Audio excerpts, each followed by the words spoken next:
Assalamualaikum warahmatullahi wabarakatuh. Salam budaya. Tadi masnya mau tanya apa? Nah ini Mbak, gimana penjelasan guru sejati itu Mbak? Nah, penjelasan guru sejati itu, guru sejati kan guru sebenarnya, gitu. Nah, di situ kita itu seperti cerita wayang. Tuh, cerita wayang adalah Werkudara ketemu Dewa Ruci. Berarti kita harus wajib ketemu roh kita. Roh Ruci itu sebetulnya bahasa Arabnya kan rohi. Nah, itu adalah penjelasan dari roh kita. Gitu loh. Kita harus belajar tafakur dan kalau biasanya bertirakat. Tirakat apa Mbak? Ya, meditasi. Terus kalau tafakur kan minta penunjuk kan gitu. Kalau meditasi itu kan ketenangan batin. Gitu. Jadi kita harus belajar menenangkan batin, membersihkan batin atau bertapa. Gitu. Nah, itu nanti kita harus ada sanat atau guru atau pembimbing yang seperti dohir lah. Itu nanti kita bisa bertanya atau mencokehkan apa yang ditanyakan batin kita. Nah, itu nanti yang guru sejati berada di batin kita sendiri sebenarnya. Gitu. Contohnya Mbak? Nanti kalau sudah mendalami rasa di dalam hati kita, nah itu ada yang berbicara begini, terus ada yang berbicara begini, gitu. Nah, di situ kalau kita itu nggak ada apa secara pembimbing atau sanat, nah itu yo nggak ada guru lah enaknya.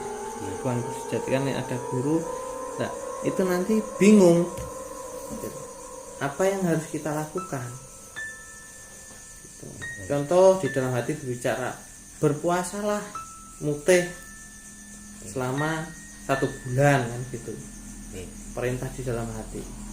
Nah, itu kalau kita tidak congkehkan atau ditanyakan pada pembimbing kita, nah nanti kita bingung itu perintahnya dari rasa yang di dalam rasa atau perintahnya nafsu atau perintahnya jin.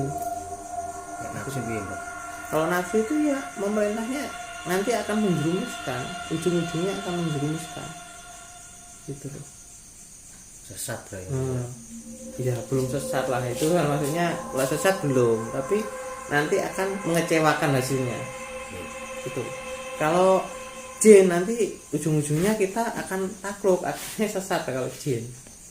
Gitu. Kalau jin biasanya yang membisikkan dari telinga kanan, itu pasti jin. Kenapa enggak itu? Karena itu enggak tahu. Saya dibilang guru saya seperti itu. Gitu loh. Karena sebelah kanan biasanya, karena orangnya marah itu pasti telinga sebelah kanan itu panas biasanya. Iya benar. Nah, kan gitu, makanya ya intinya terus dibilangnya sebelah kanan kalau bisikan dari jin. Kan gitu. Dan nanti terus dia mendorong dari lewat nafsu. Nafsu memerintah. Sebenarnya ada orang yang salah, ayo kita jotosi aja kan gitu. Jadi kalau nafsu memerintah itu nanti ya kayak efeknya bagus. Kalau kamu pengen tirakat ilmu ini ya di dalam hati kan begitu biasanya. Kalau kamu tirakat, kalau kamu pengen ilmu ini, kamu harus puasa mutih seperti ini, beginilah itu kan harus disaring. Nanti ilmunya itu nanti akan memakan dirinya sendiri. Contoh kalau makan dirinya sendiri itu akan menyesatkan, cuma sekedar menyakiti orang lain. Kita tidak bisa kontrol ilmu itu seperti itu. Jadi buat sedulur kabeh, kalau belum ada guru jangan mencari jati diri atau guru sejati, karena itu akan berakibat fatal dan akan menjerumuskan kita. Karena kalau sudah ketemu guru sejati itu membedakannya susah. Membedakan nafsu dan guru sejati yang perintah dari rasa yang murni itu susah. Maksudnya malah saya murni yang benar-benar dari telengnya hati, dari intinya inti ya istilahnya gitu. Nah itu harus penuh pembelajaran dan butuh guru yang sebenarnya secara dohiriah. Nek bukan guru nih Mbak. Maksudnya bukan guru bagaimana? Kayak misalnya gurunya abal-abal. Ya nggak, pasti nggak bisa jawab itu nanti gitu loh. Nggak bisa jawab karena apa, dia belum pernah merasakan, belum pernah ngelakoni. Kalau orang belum pernah ngelakoni seperti itu, ketemu guru sejati ya nggak bisa menjawab pertanyaan dari guru sejati, perintah dari guru sejati nggak bisa menjawab itu. Karena itu bedanya perintahnya nafsu yang secara apa ya, nafsu secara 4 tadi, al-wama, supiyah, mungkin amarah itu tadi, itu tipis dengan roidofi tadi gitu loh. Perintahnya itu tipis bedanya. Tapi kalau perintahnya dari roidofi dan ketemu rasa yang murni, nah itu nanti perbedaannya jauh. Kalau saya diperintah suruh teriakkan, saya itu ada niatan gitu. Contoh ada niatan orang yang apa ya, perantara dari saya, minta tolong perantara dari saya itu supaya tujuannya terkabul gitu, niatnya terkabul.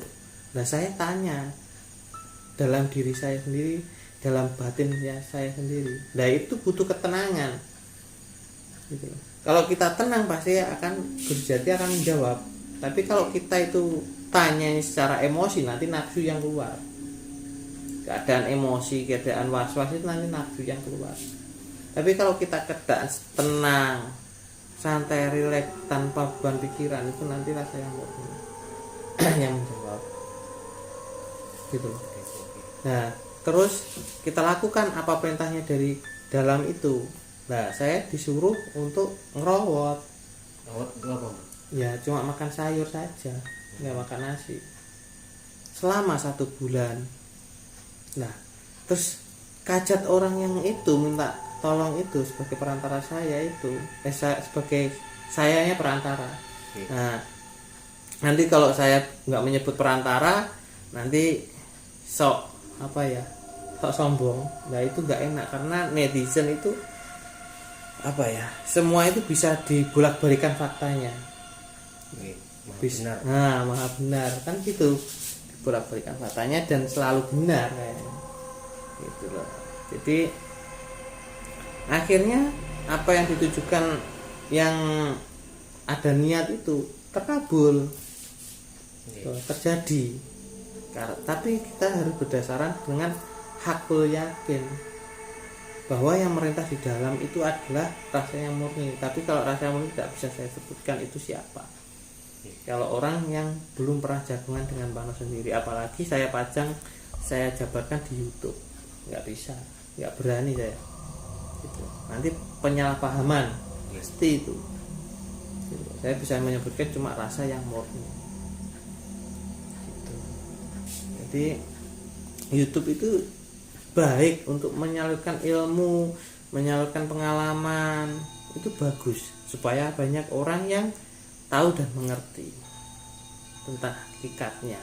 Tapi di luar sana juga banyak yang belum tahu dan pemikirannya sesimpel gitu loh, belum luas. Nah nanti terjadilah bentrok atau salah paham atau gesekan gitu. Nah kalau terjadi gesekan nanti malah umat itu rusak. Lebih baik ngopi bareng, nggak tanya-tanya kan gitu. Lain tadi kan tanya ngopi bareng kan, tapi saya tidak bisa mengungkap yang saya tembus sampai rasa dalam. Tapi nanti kalau ngopi bareng tidak dimasukkan ke YouTube, insya Allah saya jabarkan apa rasa yang murni itu.